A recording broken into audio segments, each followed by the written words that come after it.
මිනිස්සු මරණයට කියන්නේ අවසන් නින්ද කියලා. ඒ මිනිස්සුම සමහර වෙලාවට කියනවා ජීවිතේ හීනයක් කියලා.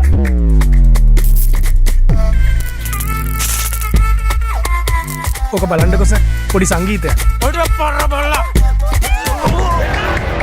මට කෙලිය නේද තරුණ කැල. කවුද කොහේ මණ්ඩගෙන ආවේ?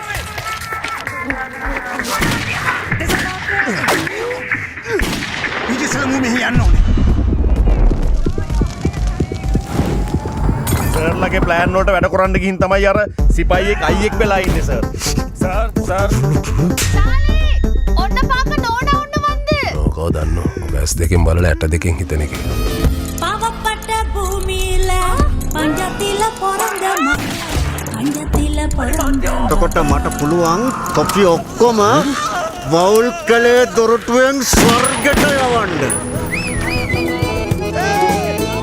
සඳ පායන යාමේ බයිලා ලොවේ රාජනාමේ නන්වන හද සාමේ මමයි පාන තුරේ සෝමේ.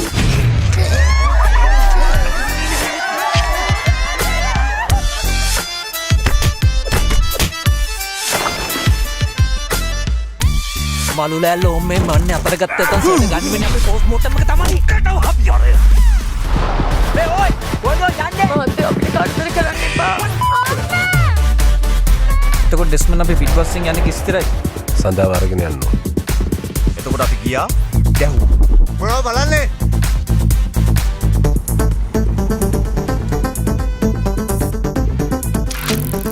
මරණය කියන්නේ ජීවිතය කියන නින්දෙන් අවදි වෙන මොහොත. No.